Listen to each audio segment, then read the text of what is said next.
Welcome to Sewing Basics! Running stitch. In this tutorial, we are going to learn the running stitch. To start the running stitch, you will start from the back of your fabric, poking your needle in the place that you want to start.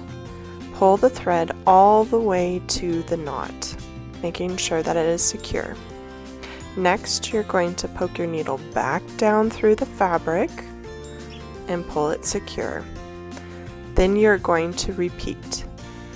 Make sure that you evenly space out each stitch as you go. One of the goals of the running stitch is to make sure that each one of your stitches is identical to the previous stitch.